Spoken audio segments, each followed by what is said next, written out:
Hello kabayan, Toyota Prius tayo kabayan, electric car. So paano tanggalin yung bumper? 10 mm yan sa dugtungan ng fender kabayan. Tapos sa baba, medyo ikutin mo lang yung gitna. Tapos sabay sikwat, tanggal na yan. Ikutin mo yung gitna, tapos sikwatin mo din yung gitna lang. Tapos medyo tanggal na yan siya, hilahin mo lang.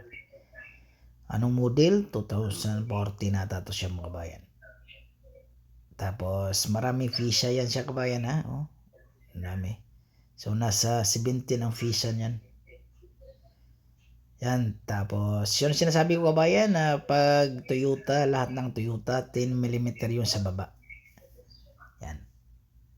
Screw yun sa kabayan ha. 10 mm na screw. Hindi yung thread. Ano tawag yan? Thread nga. Yan kabayan. Tapos, yun kabayan. Tapos sa gilid, tingnan mo. Diba? 10 mm din yun. Tapos sagad. O, ganun lang pagtanggal ng Toyota Corolla. Saglit lang yan sa kabayan. Ayan. Tapos, sa gilid din. Tapos sa baba, tapos na yan. Tapos sa taas na tayo.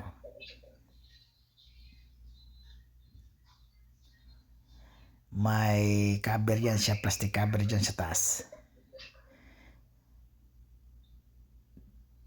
Tapos yung plastic cover naman kabayan, lahat naman yan eh, puro clip lang yan siya.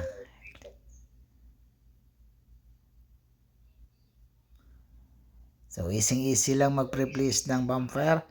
Tapos ang mangyari kasi yan, tanggal kabit lang tayo kabayan kasi bagong yung bumper. So ibig sabihin yung bumper niyan, i-check ko muna yung bumper bago ko tanggalin yung bumper na yan, yung bagong bumper ha. Tapos kung parehas, ibigay ko na sa preparasyon. Tapos ipiparasyon na yon.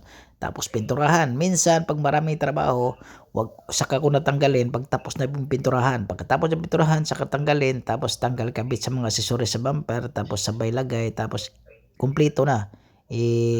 Kumpleto mo na tapos sitting na lahat, so okay na, so deliver lahat. Kasi kadalasan naman kabayan pag bumper lang, saglit lang yan sa matapos yan, pag matapos pinturahan saglit lang yan, mga 1 oras tapos yan sa kabayan lahat ha. Pagtanggal, pagkabit, pagtapos na yung pinturahan. O, maraming salamat kabayan.